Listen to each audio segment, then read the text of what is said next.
Hey, if Batman can have a Batmobile, the Weedman has the Weedmobile. The self-proclaimed New Jersey Weedman is back in Burlington County with his Weedmobile that he just drove across country from California. Ed Fortune is trying to bring attention to his drug possession trial, in which he's being charged with having marijuana in his car that he legally got from California. Now, even though his trial has been postponed, Fortune is hoping to represent himself and ask jurors to set the law aside and consider if marijuana should be legal in the Garden State. I had a pound of marijuana, and a pound of marijuana to me is nothing more than a carton of cigarettes to someone who smokes cigarettes, basically about the same amount of weight. The marijuana was medical marijuana for my own medical problems. I wasn't selling it, it was mine. My medicine was legal in California. I came to New Jersey and I got arrested for it. And I think that's wrong and unjust, a misapplication of the law, and I know the jurors are empowered to say not guilty. I almost feel that I'm conviction proof. I feel that in any setting there's always a closet pothead. I'm hoping to get one on my jury. Marijuana has always been good to me. Marijuana has always made me feel normal. Why pop a Tylenol when I can twist one up and smoke it all? What would you say if you were on my jury? Now, it's unclear yet if the Weedman's defense will actually hold up in court or whether a judge will allow it. The trial is expected to begin next month. Now, whether you agree with him or not, his case has caught national attention, and that's why Fortune is also attempting to run for Congress. He's hoping to appear on the general election ballot under the Legalized Marijuana Party. Reporting from Burlington for Philly Burbs, I'm Rachel Kennelly.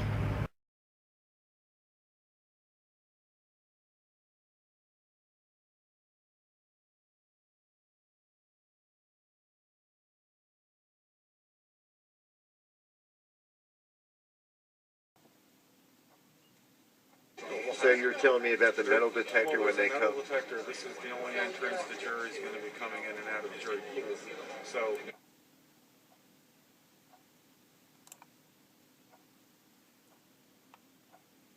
So you're telling me about the metal detector when they come? Metal detector, this is the only entrance the jury's going to be coming in and out of the jury pool. So when they get here for their assigned time, they'll bottleneck out here because they come in a decent group. And we are so close that we can talk without corralling them. We can simply be having a conversation of holding signs, much less casting anything out. And they will know that they have the option of disregarding an unjust law. And when those that get seated get to hear the case, we're hoping it's going to ring true for at least one. That's going to be the main defense here for Ed this time around again, isn't it? That's his hope. Just jury nullification. He's betting 7 years on it. Okay, well, so there is a... Have you had any bigger crowd here, or is this it here? You got about a dozen people. Well, this is it here. I think a lot of people, when they realized the trial wasn't starting today, just wanted to have a presence here because we said we were going to be here. But that doesn't mean people aren't going to be here on Thursday. There should be more people at the beginning of the trial than the jury. Look at our crowd here today. You have true committee here, like a lady who's got her hands full with some cute kids. You have this lady. You have you, who's lost his wife. This young man. I don't know. He showed up behind my back. The gentleman with the goatee bald. Here's the gentleman with the hat on. This is co-founder of the coalition, Ken Walsker. Thank you. Retired registered nurse. And a retired RN. And this very lawyerly looking fella. Two very lawyerly looking fellows, you know. Okay. And, I mean, this is quite a background here. This lady looks the part, of course. You know, but what is the story with the... It's wonderful to see diversity in a group, isn't it? Yes. Freedom is universal. Tell me a little something about yourself, sir. Well, I'm a freedom activist, and I like to support people that fight for freedom, and Ed Fortune is one of those men. And I've always admired his work, and you know, he's earned our support. So. Are you his attorney? Absolutely not. Are you an attorney? No, I am not. You're not. What kind of work do you do? I don't even play one on TV. What kind of work do you do? I'm an advertising consultant. I see. Okay. What's your name again? It's Jim. active. Okay, fine. What about you, sir? You have that lawyerly look too. You're here in support of I Ed. neither admit nor deny the allegation. Okay. And what's your name? David Perry Davis. I say. I'm an attorney. I'm not here for Ed specifically. I'm upstairs doing a case. Okay, I see. I've done Okay. a lot of civil rights cases and very supportive of the idea behind it, that the state doesn't have the right to come in and tell you whether or not you can smoke a weed that grows in your garden. Big advocate of that. I agree 100%. I see what you mean. Let me say this. What do you think the prospects for jury nullification are? Well, an attorney cannot ask a jury to nullify. The jury has to occur to the jury, so maybe they'll read these signs. But it's possible. I mean, the state has to prove their case beyond a reasonable doubt, every element of it. So hopefully there'll be a hole in there somewhere, and the jury will acquit for one reason or the other. Because plainly, I don't want to spend my tax dollars locking this guy up when we got muggers and rapists out there that the cops could be spending their time on. Well, let me say this. Has it happened before that, I mean, essentially what you're asking here, and has it happened before that a jury just says, you know, the law shouldn't even be on the books, toss it out. That's what you want. He could, again, he can't argue that. I don't know. He's not an attorney. He's going to be representing himself with standby counsel, I understand. So the judge may instruct him on what he can and can't argue, and may shut him down if he starts to say you should nullify because the law is wrong. And the judge may give him some latitude on that. I couldn't guess. You can just jump on Google and type, nullify verdict, nullify criminal case, and you'll see other examples of where it's happened. Google Bob Constantine. Yeah. It's a recent case where he was a very successful case. It wasn't completely successful in New Hampshire just recently. If you Google Bob Constantine, the entire trial is on video, in fact, and you can hear Bob's jury nullification defense. He made an impassioned plea to the jury. He said, look, I'm just a regular guy. I didn't hurt anybody. I didn't defraud anybody. And you have the power to say that I shouldn't go to jail. And they actually reduced his, they didn't completely let him off, but they were given the opportunity to reduce his charge substantially. And so most of his troubles were successfully nullified. That's just one recent example that I'm aware of, and there are many others. Okay.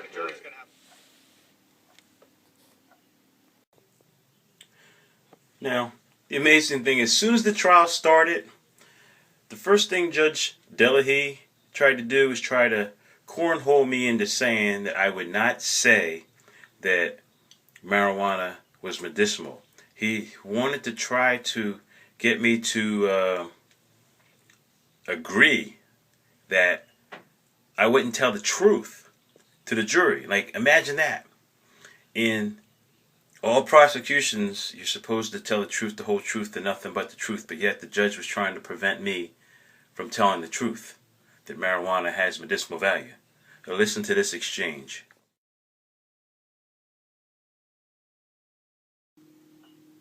Will you abide by the rule?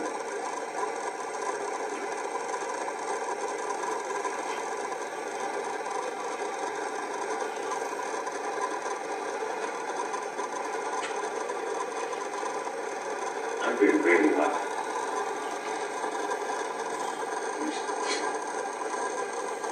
Well, I'm glad to hear that. Are you lying now? Are you telling the truth? And what is I the very truth? rarely lie. What? I said I very rarely lie. Which means that you would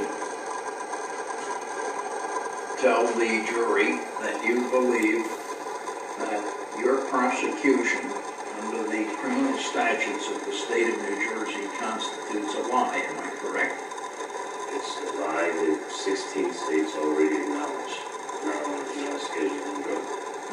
You're prosecuted under a law that says it's a scheduled drug. I use marijuana medicinally. I've been using it for years. I have a doctor's note in my pocket. Doctor's note in the state of the state of California issued me a doctor's note. I have every intention of telling the jury that. I have every intention of telling the jury that if I fly from California to here with herpes, they're not going to tell me to change my medicine across the state lines. I use a certain medicine in California. I came to New Jersey, this is what I use.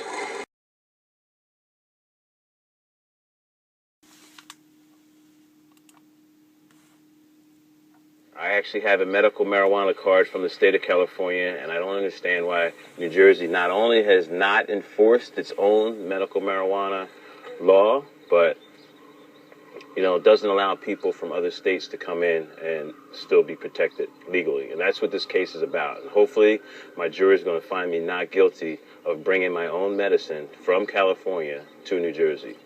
According to the New Jersey Compassionate Use Act, cancer is one of the qualifying illnesses, and I have that. So I believe if the jury was told that I have one of the qualifying conditions of the law, they also would be easier able to have come to a fair conclusion. I think it went almost as well as can be expected, but I think my case was hindered by the fact that the state argued successfully that I couldn't bring in the fact that New Jersey has already passed this medical marijuana law. Like, that goes to the intent of my feelings when I knowingly brought my marijuana to New Jersey. My impression was they had passed the law and I would be protected, even if I had to litigate some. If all of you will stand, please, the court will take the verdict from the jury. Is the verdict of the jury with respect to count 2 of the indictment a unanimous verdict? Yes, sir, it is. All right. How do you find the defendant, Edward R. Fortune, with respect to the charge of possession of a controlled dangerous substance, marijuana? Guilty.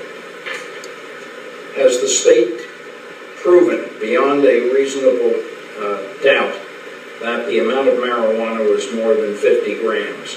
Yes. With respect to count 1 of the indictment, possession of a controlled dangerous substance, that is marijuana, with intent to distribute, has the jury been able to reach a unanimous verdict? No, Your Honor. All right. Thank you. You may be seated. I think they totally understood my argument that I had this possession for me. They obviously believe that. And I had my example, I showed them of buying a pound of marijuana as opposed to a carton of cigarettes and the milk and the gallon. I think they understood that.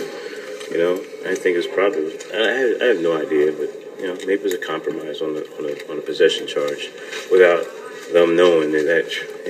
I asked them all or nothing, so I am disappointed. I'm stuck. This is why I didn't want that to happen.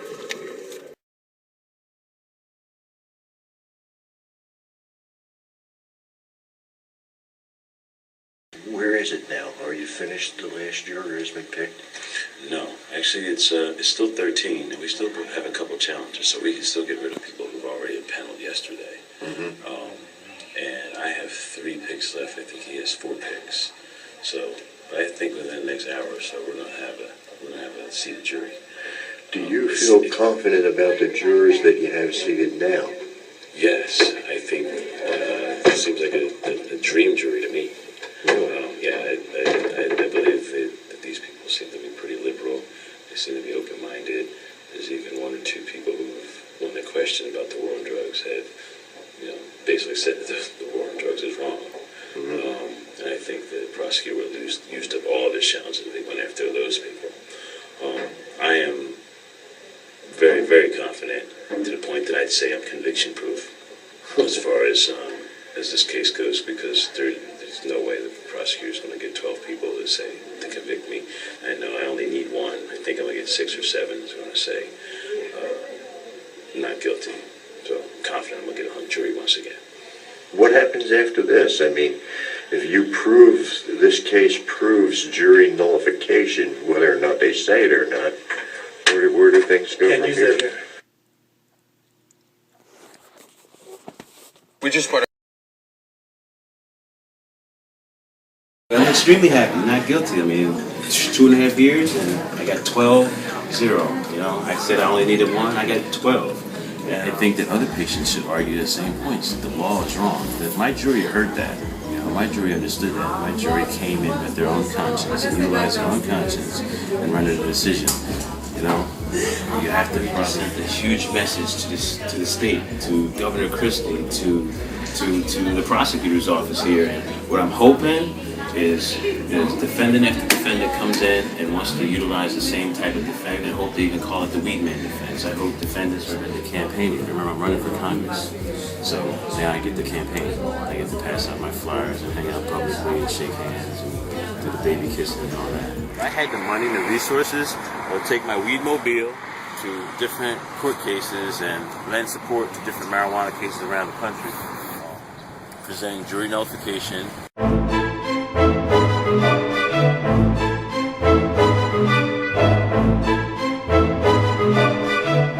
Really, I've been living in LA, living in California, and I met Joe Thrumbine through the internet. I had never actually met him. We were actually supposed to meet just 2 weeks ago, and when I go to meet him, you know, whatever, we had a little mix-up. No big deal, we'll meet next week sometime. Well, he had a court hearing, and bam, I didn't get the meeting. Peace, love.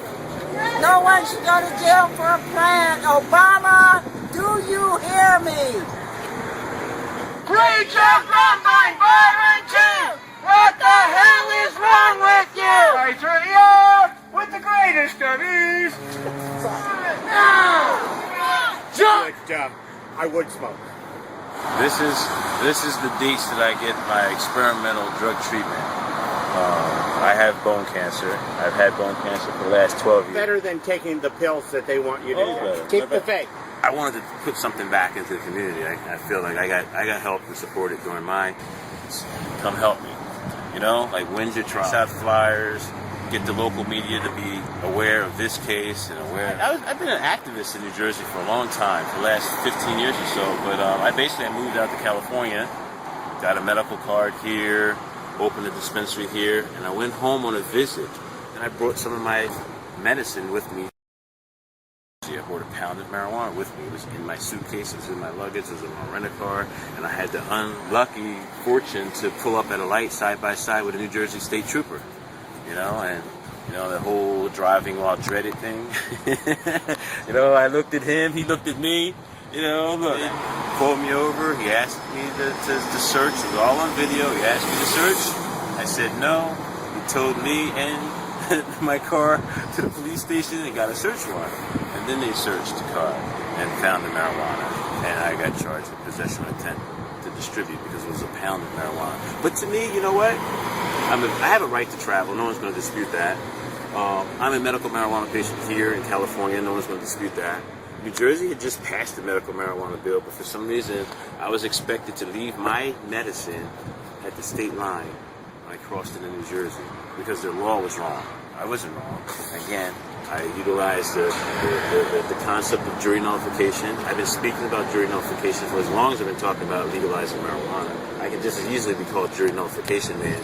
Google jury nullification indicted me anyway. And this is what I argued to the jury, that the law was wrong. I wasn't wrong. Coming here to Joe's court hearing, lending some support, you know, I'd like to bring whatever attention I could to his case. It's actually like wrong anyway, on a legal sense. How could he hold a guy, type of violation on a case that basically got thrown out already and is going to be retried, or there's a question if it's going to be retried, but here he is.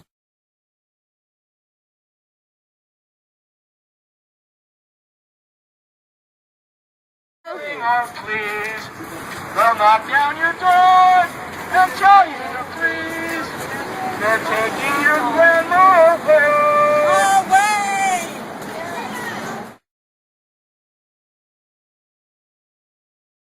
Meditate with me and be the